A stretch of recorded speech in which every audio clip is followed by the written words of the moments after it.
Chapter 24. The Cowardice of the People. Numbers 14, 1-25. And all the congregation lifted up their voice and cried, and the people wept that night. And all the children of Israel murmured against Moses and against Aaron, and the whole congregation said unto them, Would God that we had died in the land of Egypt, or would God that we had died in this wilderness?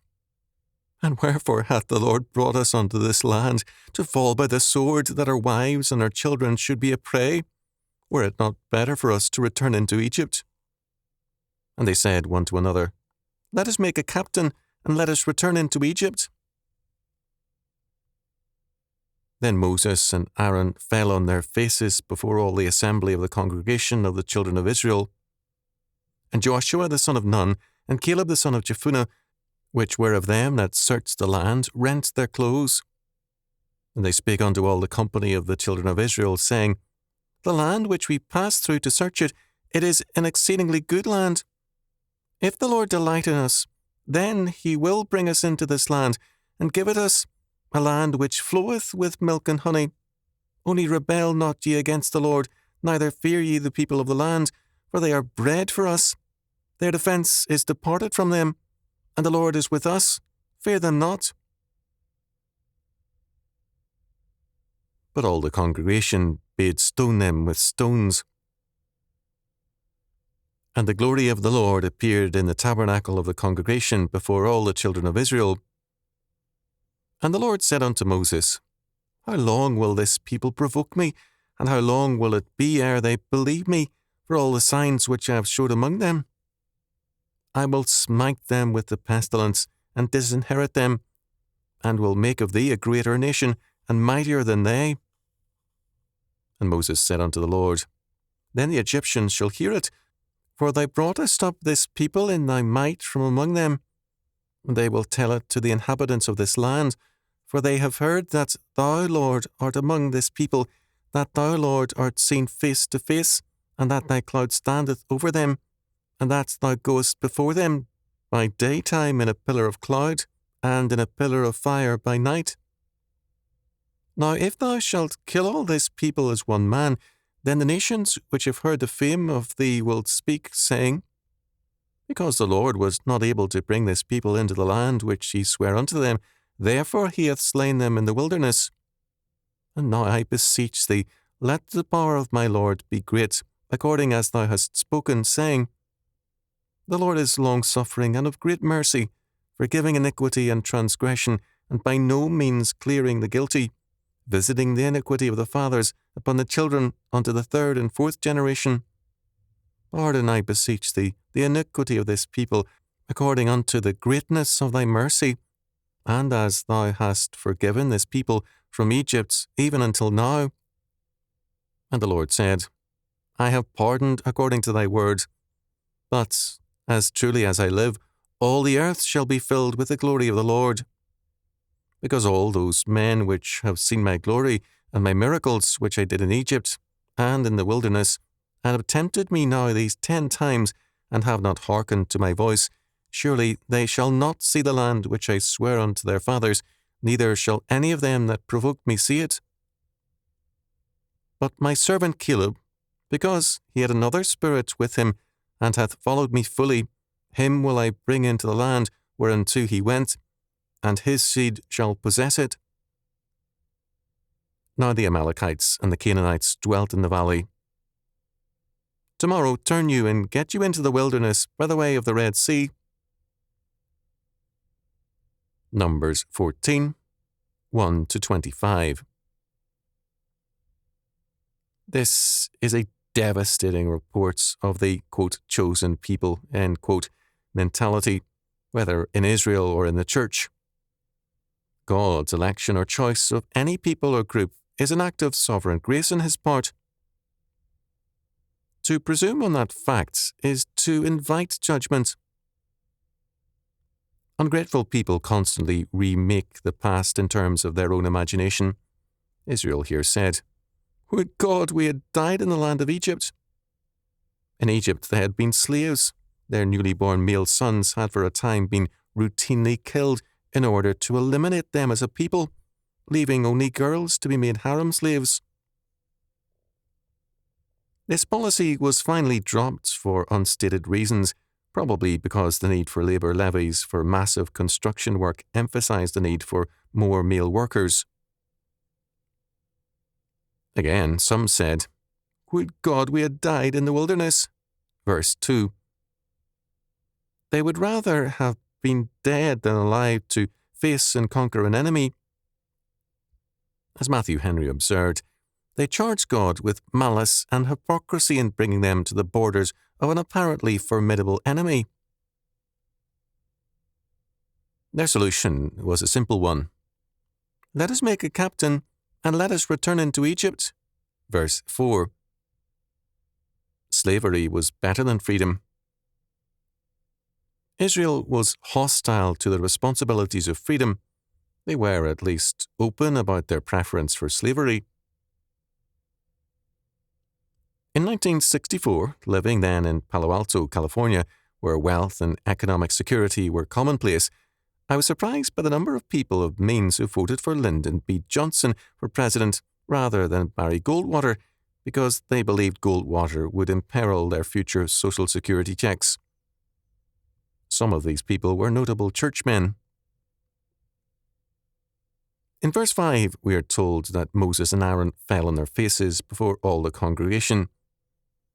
Speech had been exhausted by them, so their recourse was now prayer. Some peoples, especially Muslims, still pray in this manner. At that time, it meant a prayer of desperation. The normal attitude of prayer in biblical history was standing. This prostration meant grief and despair. The response of the two faithful spies was that they rent their clothes, verse 6. This was a very well-known public expression of dissent on hearing blasphemy. In Jeremiah 36:24, we are told that God indicts the leaders of Judah for consenting to the destruction of Jeremiah's prophecy by King Jehoiakim. The king, as he heard it read, cut it up with his penknife and tossed it into the fire. We are told, "Yet they were not afraid, nor rent their garments, neither the king nor any of his servants that heard all these words." Moses and Aaron had exhausted themselves in pleading with the people. They would not listen to God's word through Moses. As Nortsey commented, "What Israel does now is show contempt. They do not consider it worth the trouble to look to him or listen to him." Compare 1 Samuel 2:17. It is not a believing in him, that is, a failure to see him as the reliable one on whom men can always depend under all circumstances.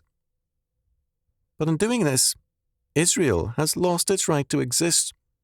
What Israel is, it owes to the Lord. If it severs every tie with him, then it turns towards its own ruin.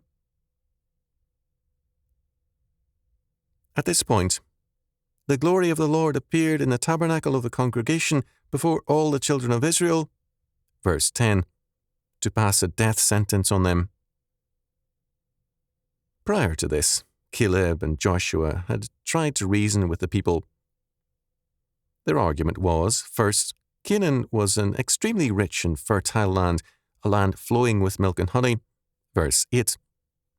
"We have covered it carefully, and we know how good it is," they reported. Second, as for the Canaanites, peoples, and city-states, however seemingly impressive, they are bread for us, for their defense is departed from them. Verse 9. Their defense is departed is, literally, their shade. Their protection is gone. These peoples had been under Egyptian rule. Without that military protection, they were now unprepared for an attack. They are bread for us. That is, we will eat them up. Therefore, fear them not. Verse 9.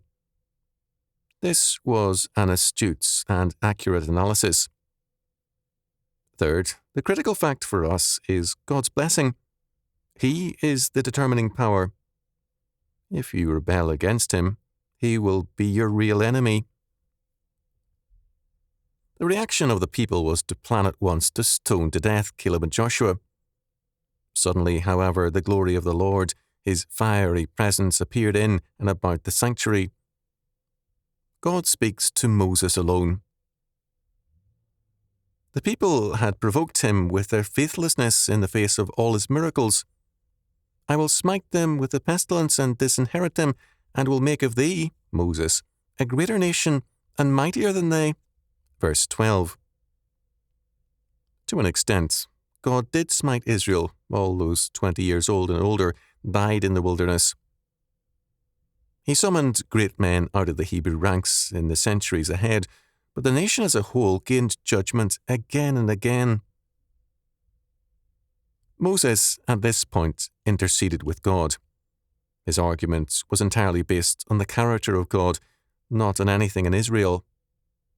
First, God's honour required the continuation of Israel, lest the Egyptians and Canaanites dismiss God's miraculous works as a fluke. For God not to take Israel into Canaan after all that Moses had declared in Egypt would be difficult for Moses to explain. Second, Moses reminded God of his own self-revelation as both merciful and just. Moses by no means understates God's justifiable wrath. The Lord is long-suffering and of great mercy, forgiving iniquity and transgression, and by no means clearing the guilty, visiting the iniquity of the fathers upon the children unto the third and fourth generation. Pardon, I beseech thee, the iniquity of this people, according unto the greatness of thy mercy, and as thou hast forgiven this people from Egypt, even until now. Moses agrees with God's indictment, but asks for mercy towards Israel for the Lord's sake, not for Israel's. God's forgiveness is a limited one. All over 20 will die in the wilderness for their lack of faith. Only Caleb, verse 24, and Joshua, verse 30, would enter Canaan. In Nordsay's rendering of the latter part of verse 23, no one who has treated me with contempt will ever see it. They had distrusted God, and they would pay the penalty for it. By planning to elect a new leader and to return to Egypt, they were completely rejecting the whole plan of redemption, as Wenham so tellingly states it. To believe in God means to accept all he says and to act accordingly, to trust his promises and obey his commands. Faith makes a man to be counted righteous before God, Genesis 15:6. Its absence damns him, compare Numbers 20:12. In this instance, God proposes destroying Israel and starting afresh with Moses and his descendants. 12. God could easily have done this. Nothing is impossible with God. Moses, in his desire for God's glory, pleaded for mercy towards Israel. In a very real sense, God did set Israel aside. When we examine the Davidic ancestry and that of Jesus, we find foreign women therein, including a prostitute, Rahab, Joshua 6:25, Matthew 1:5. The ancestry of our Lord manifests God's grace, not Israel's chosen privileges. The hatred of God for sin is very real, and it must be an unforgotten fact. J. H. Newman's sermon on verse 11 says, among other things, hard as it is to believe, miracles certainly do not make men better. The history of Israel proves it. Why should the sight of a miracle make us better than we are? 1. It may be said that a miracle would startle us, but would not the startling pass away? Could we be startled forever? 2. It may be urged that perhaps that startling might issue in amendment of life, but why is a miracle necessary to produce such effects? Other things startle us besides miracles. What is the real reason why we do not seek God with all our hearts, if the absence of miracles be not the reason, as assuredly it is not? There is one reason common both to us and the Jews: heartlessness in religious matters, an evil heart of unbelief. Both they and we disobey and disbelieve because we do not love. In other respects, we are really far more favoured than the Israelites. They had outward miracles. We have miracles that are not outward, but inward. What Israel wanted was not God, but miracles guaranteeing security. Slavery under Pharaoh with some measure of security seemed preferable to freedom under God with its uncertainties and responsibilities. This is why politics has replaced Christianity as the central concern of many peoples. Politics succeeds by promises of security, which is another way of saying slavery. The slave may or may not have a good life, but the slave has cradle-to-grave security. Slave revolts are simply destructive because the slave's vision rarely extends beyond security. This was the second time God had spoken of destroying Israel. We see this first in Exodus 14:12. It is referred to in Psalm 106:23. In Jeremiah 15:1, we are told, "Then said the Lord unto me, Though Moses and Samuel stood before me, yet my mind could not be toward this people. Cast them out of my sight and let them go forth." The Babylonian captivity followed. A key aspect of evil men is their intense self-pity. In verse 9, they complain that God has led them to the border of Canaan, to fall by the sword, that our wives and our children should be a prey. Were it not better for us to return unto Egypt? This is an amazing statement. The Egyptians were very prone to seizing attractive girls, boys and women from subject peoples. It was a common act in that era. Yet now Israel accuses God of planning to do the same to them. Self-pity had turned to viciousness. Fear had made them fools. There is a grim irony in verse 4. "Let us make a captain, and let us return into Egypt." As D. Young observed years ago, they could call a man a captain, but that would not make him one.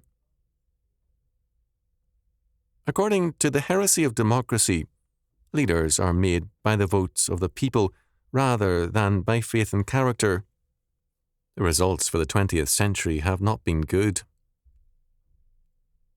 According to verse 25, God declares, "Now the Amalekites and the Canaanites dwelt in the valley. Tomorrow turn you and get you into the wilderness by the way of the Red Sea." Because Israel was now barred by his sovereign decree from entering Canaan for a generation, they were ordered back into the wilderness. They were to avoid the valley ahead because God would no longer bless them with victory. This was a command which they again chose to disregard.